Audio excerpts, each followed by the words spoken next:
Joanna Peka was sitting in her van, holding her 4-month-old baby while her 4-year-old son sat quietly in the back seat. It was a seemingly ordinary Saturday evening, a simple meeting with her ex-boyfriend. But Joanna would never make it home. At first, there were no alarms, just another car parked near the cemetery. But by 5:30 p.m., a passerby made a horrifying discovery. Joanna had been shot multiple times in the face, executed in front of her own children.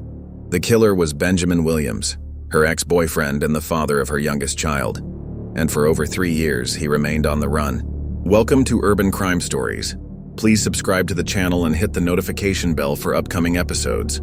On July 31st, 2021, at approximately 5:30 p.m., a passerby walking near the Woodlawn Memorial Gardens Cemetery in St. Petersburg, Florida, stumbled upon a shocking scene.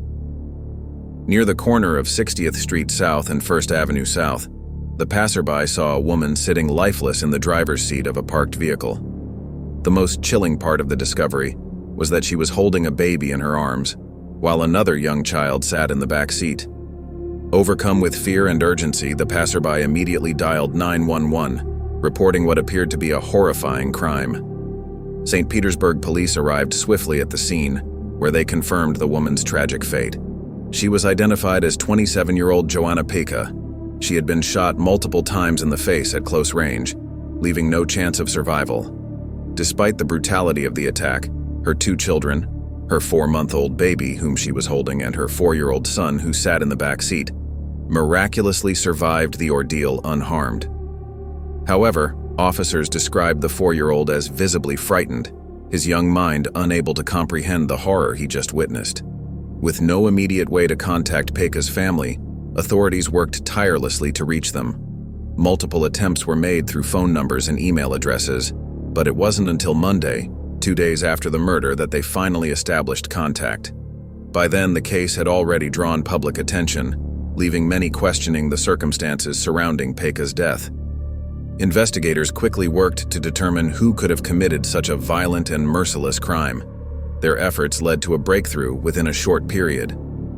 The suspected killer was identified as 38-year-old Benjamin Robert Williams, also known by the nickname Bambi. With his name now linked to the crime, the investigation shifted focus to uncovering the nature of his connection to Joanna Peka. What could have driven him to commit such a heinous act, and why had he chosen to target her in such a brutal manner while her children were present? As authorities delved deeper, the questions surrounding Peka's life and her relationship with Williams became central to the case. Who exactly was Joanna Peka? What kind of life had she led, and what circumstances had brought her to that fateful moment?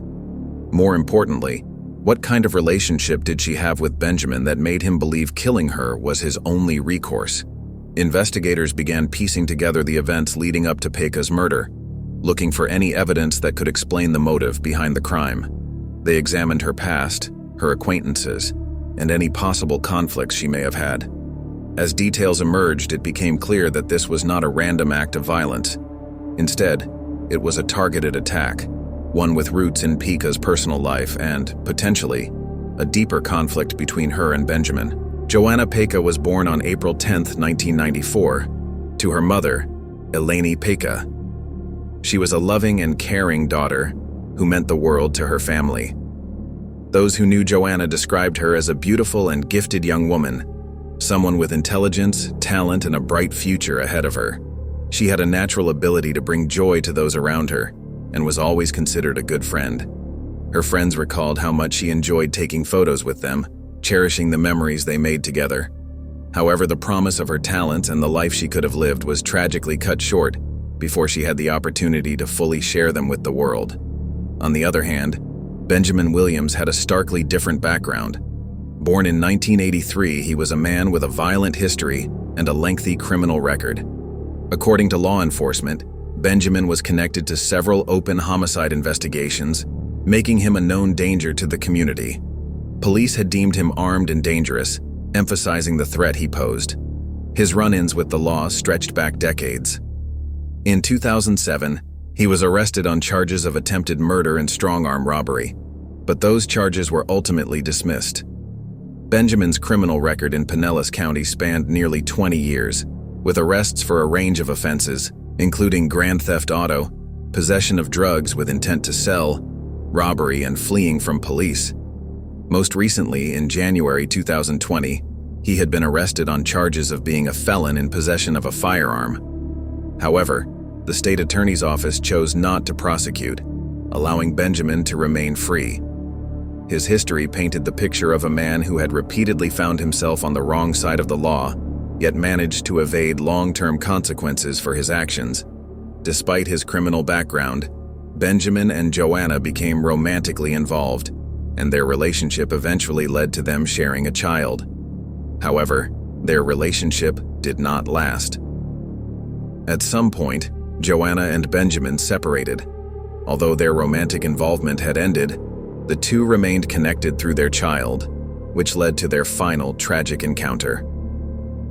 On July 31st, 2021, just before 5 p.m., Benjamin lured Pekka to Woodlawn Memorial Garden Cemetery in St. Petersburg under the pretense of meeting his 4-month-old son. Unaware of the danger she was walking into, Joanna agreed to the meeting, believing it was simply an opportunity for Benjamin to see their child. She sat in her van, holding their baby in her arms, while her 4-year-old son sat in the back seat. In a brutal and merciless act, Benjamin shot Joanna multiple times in the face, killing her instantly in front of their children. Without any regard for the trauma he had inflicted, he then fled the scene, leaving behind the 2 young children, one an infant and the other just 4 years old, alone in the van with their mother's lifeless body. It was a crime of unimaginable cruelty, one that sent shockwaves through the community. By 2021, authorities were determined to bring Benjamin Williams to justice. Crime Stoppers announced a reward of up to $5,000 for information leading to his arrest. With his history of violence and his direct connection to multiple crimes, law enforcement considered him a serious threat. The search for Benjamin intensified, as investigators worked tirelessly to track him down before he could harm anyone else. The question remained, would justice be served for Joanna Pekka and her children, or would Benjamin once again manage to escape accountability for his crimes? Despite multiple pleas to the public and increasing rewards for information, Benjamin Williams remained elusive. Investigators pursued every lead, but Benjamin seemed to have vanished without a trace. As time passed, frustration grew among law enforcement and Joanna Pekka's grieving family, who were desperate for justice. By November 9, 2022, the reward for information leading to Benjamin's arrest had been raised to $25,000. In a renewed effort to generate leads, detectives from the St. Petersburg Police Department distributed flyers, urging the public to come forward with any details about Benjamin's whereabouts. The department issued a statement emphasizing the importance of refocusing public attention on the search for Benjamin, hoping that someone, somewhere, had information that could bring him to justice. Benjamin was not just wanted for Joanna Pekka's murder. Investigators had linked him to several other open homicide cases, further solidifying his reputation as a dangerous fugitive. Recognizing the severity of the situation, authorities expanded their efforts. The ATF and the United States Marshals joined the manhunt, pledging $10,000 each toward the reward.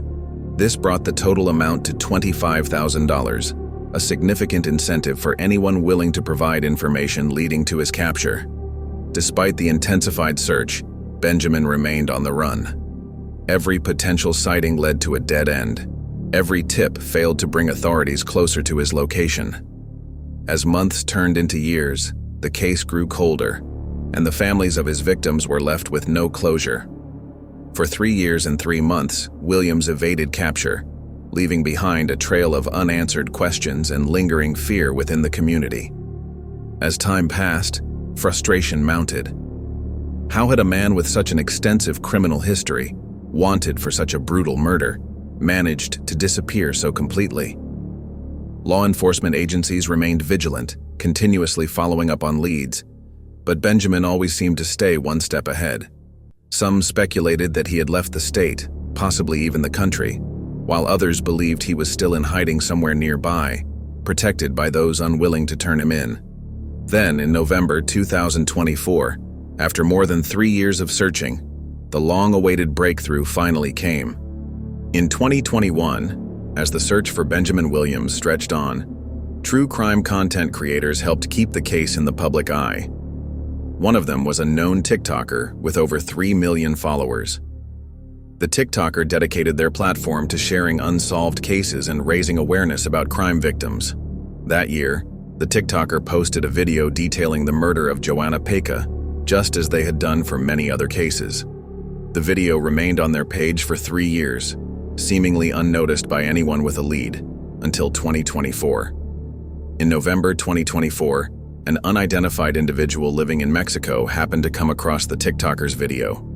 Recognizing Benjamin Williams, they quickly reported his whereabouts to the U.S. Embassy, stating that he had been living in Mexico under the radar.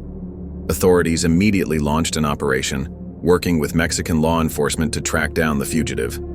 After years of evading capture, Benjamin Williams's time on the run had finally come to an end.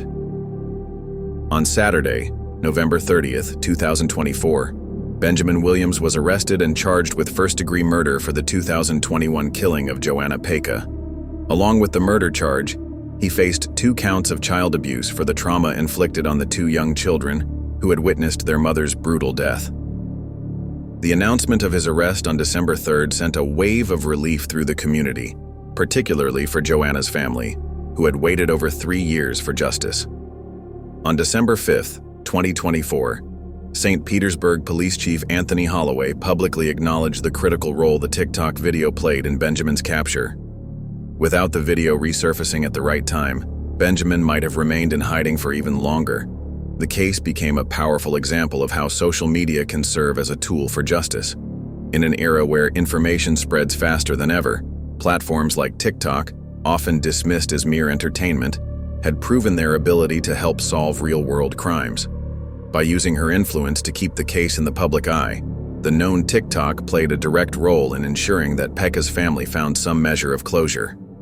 With Benjamin Williams in custody, the next chapter of the case would unfold in court. Prosecutors would now seek to hold him accountable for his actions, while Joanna Peka's loved ones prepared for the long road ahead in their pursuit of justice. What are your thoughts on the tragic case of Joanna Peka and the years-long hunt for Benjamin Williams? Do you think law enforcement could have captured him sooner? And how impactful is social media in bringing criminals to justice? Share your thoughts in the comments below. Remember, if you are new to the channel, please subscribe for upcoming episodes and updates. Your support is greatly appreciated. Until next time, I will see you on Urban Crime Stories.